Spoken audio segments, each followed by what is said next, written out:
Salut les hobbyistes, c'est Sly au montage et Vince à la peinture pour Dungeon of Perdition Miniature Painting. Sur cette vidéo, on va se faire un Cadian Shock Trooper entièrement à la contraste. J'ai déjà peint celui-ci en 27 minutes et 11 secondes. Après, j'ai pris 3 minutes simplement pour mettre un peu de pigment sur le socle et puis pour faire les yeux. Donc je me suis dit que j'allais vous proposer une petite vidéo parce que c'est très intéressant comme rendement. Et on voit ça tout de suite après le générique.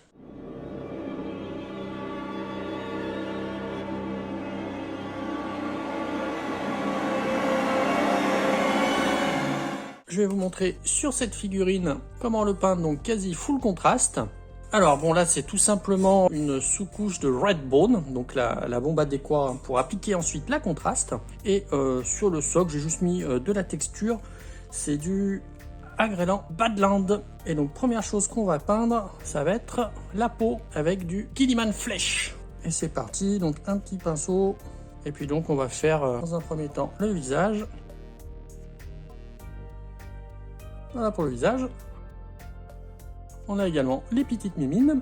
Alors pourquoi je fais du speed painting, c'est que on a prévu avec le frangin de se faire une bonne grosse campagne kill team et on a envie de jouer plein de factions différentes. Donc en ce moment je peins à la chaîne un peu pour plusieurs armées, plusieurs kill teams. J'ai fait un peu de Space Marine, j'ai peint un peu d'Orc, j'ai encore du Death Corps of Krieg à peindre. Et là, je fais les Cadian Shock Trooper, donc j'ai envie d'aller un peu vite. Donc là, ce que je vous montre sur une seule figurine, donc par exemple là, je viens de peindre les mains. Donc ce que vous faites, vous en préparez une dizaine, entre 5 et 10. Vous les sous-couchez, vous les préparez toutes, et puis vous peignez tous les visages et toutes les mimines de vos Cadian Shock Trooper. Voilà, vous faites ce qu'on appelle du batch painting. C'est terminé pour la peau. Maintenant, on va peindre une partie de l'uniforme et on va le peindre en Agaros Dune. Allez, on secoue un peu la contraste pour bien diluer la peinture. Alors l'avantage quand on peint qu'à la contraste, parce qu'on n'utilise pas de palette. Donc là, on a dit qu'on peignait donc tout ce qui est uniforme, donc épargner le plastron, les épaulettes, les bottes. On peint vraiment que l'uniforme, la partie tissu, on va dire, avec cette Agaros Dune.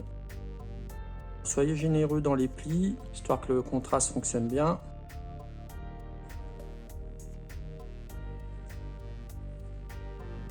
Je vais peindre le pantalon entièrement, la veste. Allez, on se retrouve juste après ça. Voilà ce que ça donne une fois que notre uniforme est peint, donc toutes les parties en tissu. Donc les manches, le bas de la veste, le pantalon, n'oubliez pas le col, et puis juste en dessous de l'armure ici. Maintenant, on va faire les cuirs. Alors, en cuir, on va faire les cuirs noirs. On va faire les bottes. Attention, épargnez la partie haute des bottes, qu'on peindra d'une autre couleur.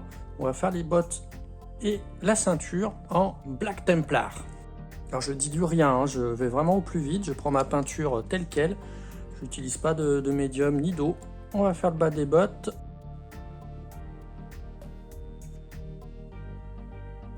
Essayez de ne pas déborder avec votre contraste parce que autant ça va vite pour l'appliquer, autant quand on déborde c'est un petit peu galère. Si ça vous arrive de déborder, essuyez vite votre pinceau à l'eau pour enlever un maximum de contraste et venez après frotter la partie où vous avez dépassé pour virer la peinture en excédent.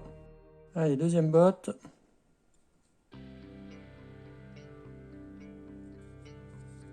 Hop, finalement on va peindre le haut derrière là comme ça, on va faire ici aussi.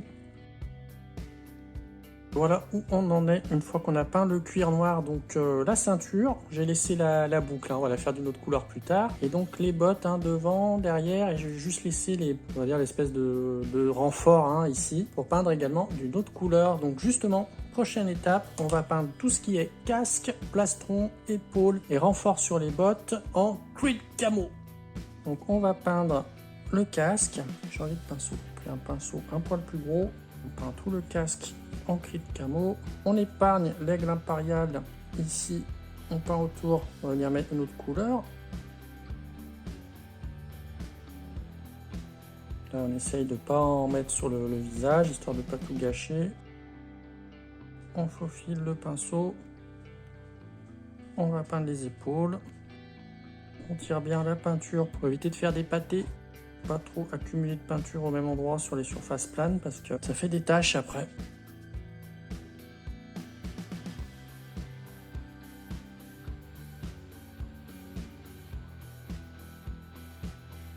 On se retrouve dès que j'ai fini avec ce vert pour la suite. Une fois qu'on a terminé avec le camocrine, donc toutes les parties armurées plus le haut des bottes, on va peindre une partie de ces équipements, toujours avec du vert, mais cette fois avec du Militarum Green. Allez, on va peindre le boîtier du fusil, hein, je sais pas trop comment ça se nomme, tout ce qui n'est pas métallique. Hein. Alors, ça va être toujours précautionneux de ne pas en mettre sur le visage, hein, pour pas devoir tout recommencer. On va pareil ici épargner l'aigle impérial, qu'on reviendra faire d'une autre couleur.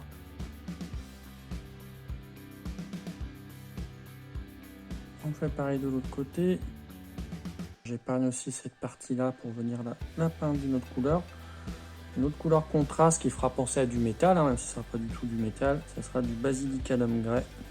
En équipement, je vais également peindre la gourde, toujours en épargnant le symbole impérial. On va peindre également cet emplacement de rangement. On se retrouve pour la suite. Et maintenant, on va peindre tout ce qui reste en blanc sur notre figurine, hein, la boucle de ceinture, les parties comme ça sur le fusil, les aigles impériaux et les détails restants à l'arrière. On va tout peindre en Basilicum Grey. Le fusil va faire un genre de gris clair, hein, voilà, qui peut faire penser à un métal.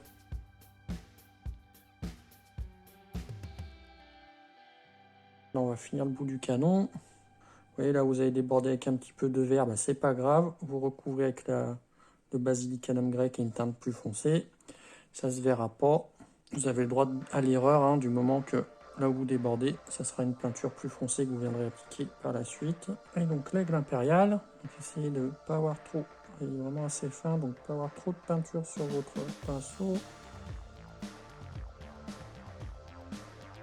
L'aigle impérial toujours sur le casque.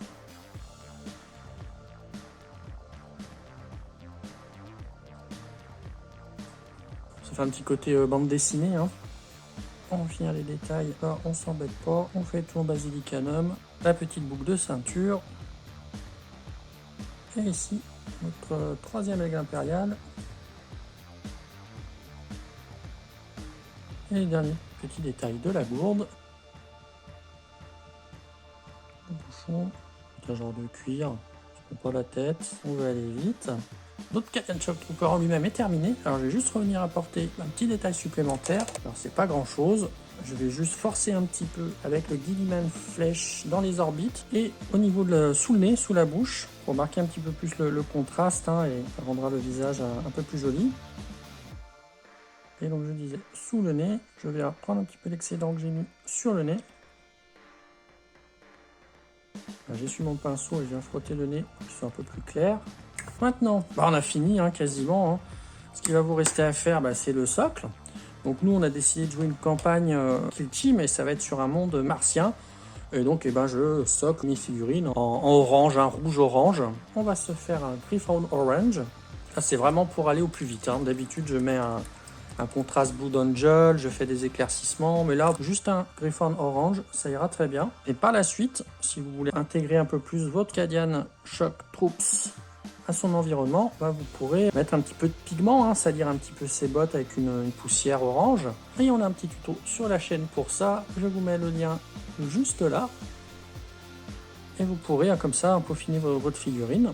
Et je prendrai la peine également hors caméra de peindre le contour de mon socle en noir, en Abaddon Black, seule peinture non contraste que je vais utiliser. Vous pouvez aussi, si vous voulez, peaufiner les yeux. J'utilise moi du Zuan Grey pour faire deux petits traits blancs et du Abaddon Black pour faire deux petits points. Alors n'essayez pas de faire regarder votre guerrier droit devant parce que vous allez le faire loucher ou lui faire un strabisme. Donc toujours un regard ou vers la droite ou vers la gauche avec vos petits points pour pas vous rater. Je vous disais, je fais un socle orange, mais vous, suivant votre table de jeu, vous trouverez bien une couleur qui ira très bien pour intégrer vos figurines à vos tables de jeu. Et voilà, c'est terminé pour ce soldat des troupes de choc cadiennes. Alors, comme je vous l'expliquais au début de la vidéo, la méthode, essayez de l'appliquer pour en peindre le maximum possible, c'est-à-dire vous préparez 5, 10, 20 figurines, vous enchaînez la peinture de la peau, après la peinture de l'uniforme, après la peinture de l'armure, sur chacun de vos petits bonhommes. En tout cas, j'espère que cette vidéo vous a plu. Si c'est le cas, laissez-nous un gros pouce vers le haut. N'hésitez pas à commenter si vous avez des questions ou des suggestions. Et bien sûr, si vous souhaitez continuer de soutenir la chaîne et découvrir nos prochains tutos et ceux déjà existants, n'hésitez pas à vous abonner. Et je vous dis à bientôt sur Dungeon of Perdition Miniature Painting.